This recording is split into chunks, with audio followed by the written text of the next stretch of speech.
হযরতে মুসা আলাইহিস সালাম একদিন দেখলেন উম্মতে মুহাম্মাদির এত মর্যাদা, এত মর্যাদা, এত মর্যাদা।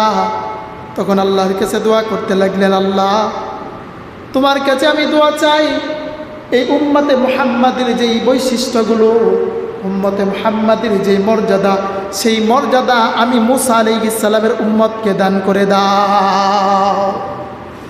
মুসা আলাইহিস সালাম একবার দুইবার বারবার দোয়া করতে লাগলেন, আল্লাহ এই যে উম্মতে মুহাম্মাদি, এই উম্মতে মুহাম্মাদির এত বেশি মর্যাদা তুমি দান করেছো, আমি নবী মুসা আলাইহিস সালাম তোমার দরবারে দোয়া করতেছি, আল্লাহ সেই মর্যাদা তুমি আমার উম্মতকে দান করে দাও।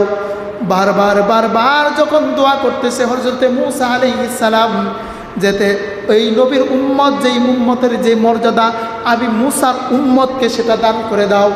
বারবার দোয়া করতে করতে করতে করতে দেখে দোয়া আর কবুল হয় না। তখন হযরতে মুসা আলাইহিস সালাম আল্লাহর কাছে হাত বাড়িয়ে দোয়া করতে লাগলেন, আল্লাহুম্মা জাআলনি মিন উম্মতি মুহাম্মাদিন সাল্লাল্লাহু আলাইহি ওয়াসাল্লাম মালিক, সেই উম্মতে মুহাম্মাদের মর্যাদা তো আমার উম্মতকে দান করবা না, আমি মুসা তোমার দরবারে দোয়া করতেছি, আমাকেই তুমি উম্মতে মুহাম্মাদি বানায়া দাও। জালিলুল কদর রসুল, এত মর্যাদা সম্পন্ন রসুল, শুধু নবী নয়, তিনি নবী এবং রসুল ছিলেন। এত জালিলুল কদর হওয়ার পরেও, এত মর্যাদা সম্পন্ন নবী এবং রসুল হওয়ার পরেও মুসা আলাইহিস সালাম বারবার আল্লাহর কাছে দোয়া করতেন, আল্লাহ এই উম্মতকে আমার উম্মত বানিয়ে দাও। যখন দেখেন বারবার দোয়া করার পরেও আল্লাহর কাছে কবুল হয় না, তখন কি হইল? তখন দোয়া করলেন যে আল্লাহুম্মা জাআলনি মিন উম্মতি মুহাম্মাদিন সাল্লাল্লাহু আলাইহি ওয়াসাল্লাম, আল্লাহ আমার উম্মতকে তো সেই মর্যাদা দিবা না, আমি মুসা আলাইহিস সালামকে তুমি উম্মতে মুহাম্মাদি বানিয়ে দাও। বলেন সুবহান। আল্লাহর পক্ষ থেকে আওয়াজ চলে আসলো, মুসা তুমি বারবার তোমার উম্মতের জন্যই চেয়েছো, যদি তুমি শুরুতেই উম্মতে মুহাম্মাদি হওয়ার জন্য দোয়া করতা, আমি আল্লাহ তোমার দোয়াটা কবুল করে নিতাম। যেহেতু তোমার উম্মতের জন্য চেয়েছো আগে, এই জন্য তোমার দোয়াটা কবুল হবে না। এই জন্য আল্লাহ রাব্বুল আলামিন হযরতে মুসা আলাইহিস সালামকে উম্মতে মুহাম্মাদি হওয়ার জন্য, উম্মতে মুহাম্মাদি হওয়া তার ভাগ্যে রাখে নাই।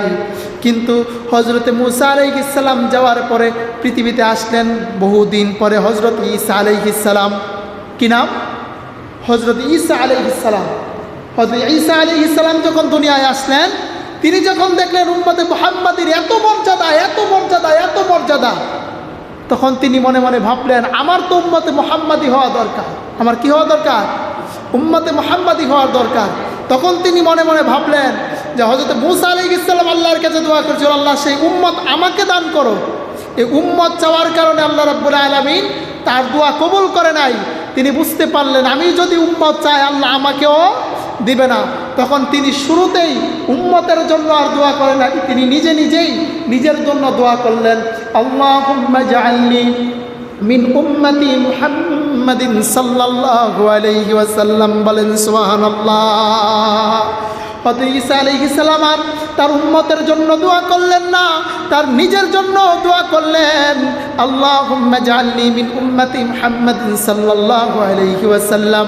হে মালিক, এই যে মর্যাদা সম্পন্ন উম্মত তুমি পৃথিবীতে পাঠাইবা, যে উম্মতের নাম হলো উম্মতে মুহাম্মাদি, সেই উম্মতের কাতারে আমি ঈসা আলাইহিস সালামকে শামিল করে দাও। বলেন সুবহানাল্লাহ। মুসা আলাইহিস সালাম দোয়া করলেন কি? জানলা আমার উম্মতকে তুমি সেরকম মর্যাদা দান করে দাও। বারবার দোয়া করার পর আল্লাহ রাব্বুল আলামিন কবুল করে নাই। শেষে যায় বলতেছে, আল্লাহ আমার উম্মতকে না বানাইলে আমাকেই বানায় দাও। আগে উম্মতের কথা চাওয়ার কারণে আল্লাহ রাব্বুল আলামিন সেই দোয়া কবুল করে নাই। হযরত ঈসা আলাইহিস সালাম যখন বুঝতে পারলেন যে আমিও যদি আমার উম্মতকে আগে চাই তা আল্লাহ আমাকেও দিবে না, এই জন্য তিনি চালাকি করে সর্বপ্রথমেই নিজের জন্য দোয়া করলেন, আল্লাহ আমাকেই উম্মতে মুহাম্মাদি বানায়। আল্লাহ রাব্বুল আলামিন হযরত ঈসা আলাইহিস সালামের দোয়া কবুল করলেন। আল্লাহ রাব্বুল আলামিন হযরত ঈসা আলাইহিস সালামকে জীবিত অবস্থায় আকাশে তুলে নিলেন। জীবিত অবস্থায় কি করলেন? আকাশে তুলে নিলেন। হযরত ঈসা আলাইহিস সালাম যখন পৃথিবীতে ছিলেন, ওনার ঘরের ভিতরে উনি যখন বন্দি অবস্থায় ছিলেন, ঘরের ভিতরে ছিলেন, ইহুদিরা তার ঘরটা চারপাশ থেকে বন্দি করে ফেলেছে, ঘেরাও করে ফেলেছে। কি করছে? কোন কারা? ইহুদিরা। পৃথিবীর সবচেয়ে নিকৃষ্ট জাতির নাম হলো ইহুদি জাতি। আপনারা জানেন না? পৃথিবীর সবচেয়ে নিকৃষ্ট জাতির নাম ইহুদি জাতি। পৃথিবীতে মানুষের সংখ্যা আছে 800 কোটি। কত কোটি? 800 কোটি মানুষ পৃথিবীতে বসবাস করতেছে বর্তমানে, 800 কোটি। এর মধ্যে ইহুদির সংখ্যা 1 কোটিরও নিচে, 1 কোটির চাইতে কম। কই 800 কোটি আর কই 1 কোটি। এই মাত্র 1 কোটি মানুষের তাম পৃথিবীর 800 কোটির মানুষের জ্বালায়া পুরা সাইকেল ফেলছে। এই 1 কোটি বুঝেন কত নাম্বার বদমাইশিগুলো।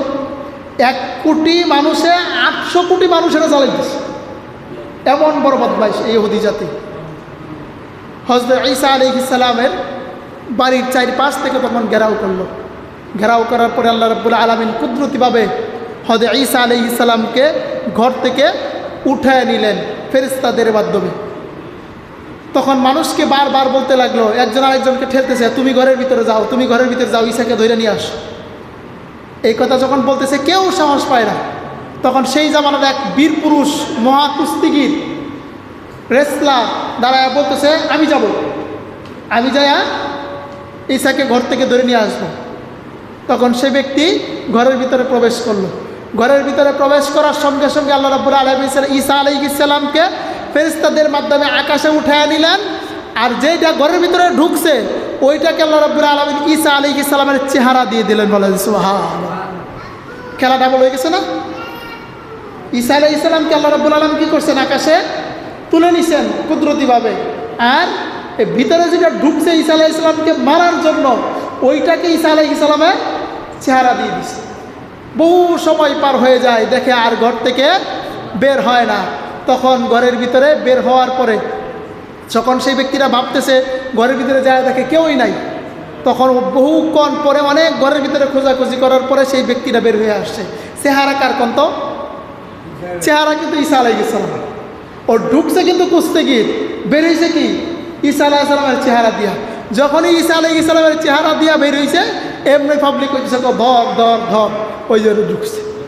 ওরে ধইরা শুলের মধ্যে সরাইছে। শুল ছিলেন বড় একটা লাঠি দিয়া, পাশের মতো দিয়া, মধ্যে একটা কাঠ দিছে। কাঠ দিয়া দুইটা পা একত্রিত কইরা এই হাতের মেঝে, পায়ের মেঝে প্যারাক দিছে, এই দুই হাতের মেঝে প্যারাক দিছে। প্যারাক দিয়ে তারা ঝুলাই রাখছে। ও বারবার বলতেছে, আমি ঈসা না, আমি তোমাদেরই ভাই। আর আপনাকে যদি প্রশ্ন করি যে একজনের সুরতে ঘরের ভিতরে ঢুকছে আর আরেক ঘরের ভিতরে যে ছিল ওর সুরতে বের হয়েছে, আপনাকে যতই বলি আপনি বিশ্বাস করবেন যে আমি না। কিন্তু মূল কথা ছিল যেটা ঘরের ভিতরে ছিল এটা ঈসা না, ওইটা ছিল মিসা। এটা কি ছিল? মিসা। আল্লাহ রাব্বুল আলামিন কুদরতি খেলা খেলাবেন, এটাই হলো মূল কথা। তারপরে ওই যে মিসাটা ঘরের ভিতরে ঢুকছে আর ঈসা আকাশে উঠছে। কথা বুঝতে পারছেন? মিসাটা আল্লাহ রাব্বুল আলামিন ওদের সামনে আনছে আর ঈসাকে কি করছেন? আকাশে তুলে দিয়েছেন। ওই মিসাকে তখন তারা চুলে সরায়া দেয়, চুলে সরায়া তাকে হত্যা করে। এই ক্রুশ এখনও তারা ব্যবহার করে, যে আমাদের নবী ঈসা আলাইহিস সালামকে কী করছেন? তারা চুলে সরায়া হত্যা করছেন খ্রিস্টানরা।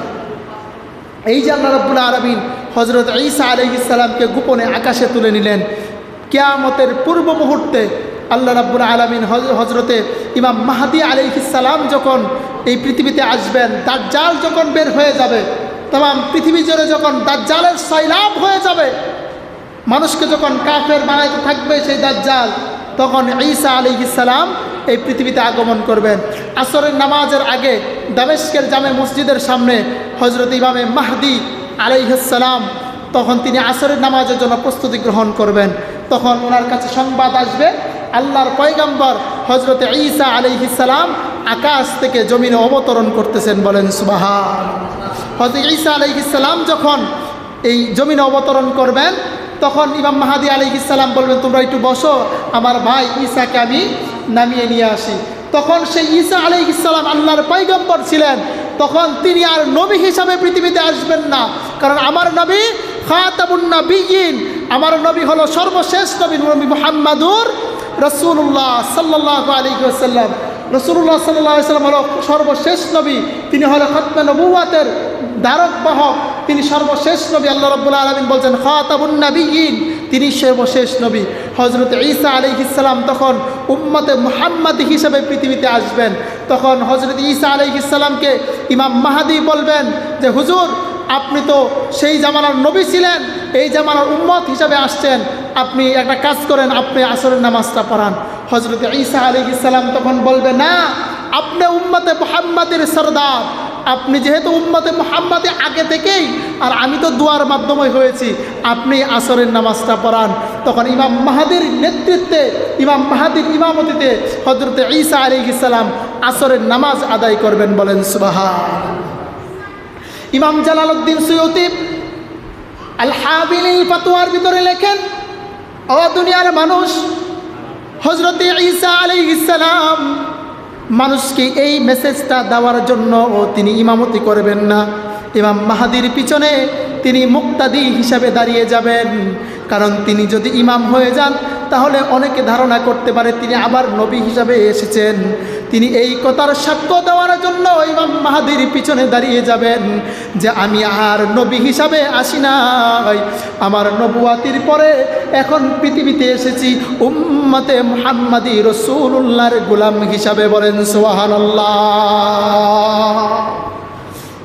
ইমাম জালালউদ্দিন সুয়ুতী লিখতেছেন, ও দুনিয়ার মানুষ, হযরত ঈসা আলাইহিস সালাম এত বড় নবী হওয়ার পরেও, উলুল আজম পয়গম্বর হওয়ার পরেও তিনি ইমামতি করবেন না। ইমামতি করবেন হযরতে মাহদী আলাইহিস সালাম।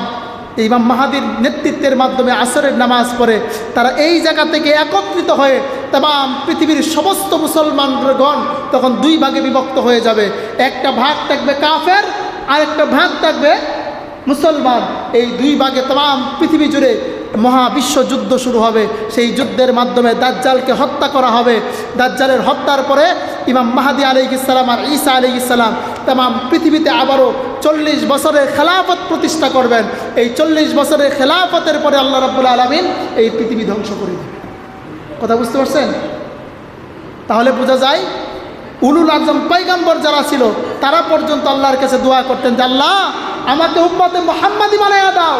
আর আমরা বিনা দরখাস্তে, বিনা দোয়াই, বিনা দরখাস্তে আল্লাহ রাব্বুল আলামিন আপনাকে আমাকে এই উম্মতে মুহাম্মাদি বানিয়েছেন। এর চাইতে বড় কপালওয়ালা আর কিছু হইতে পারে না।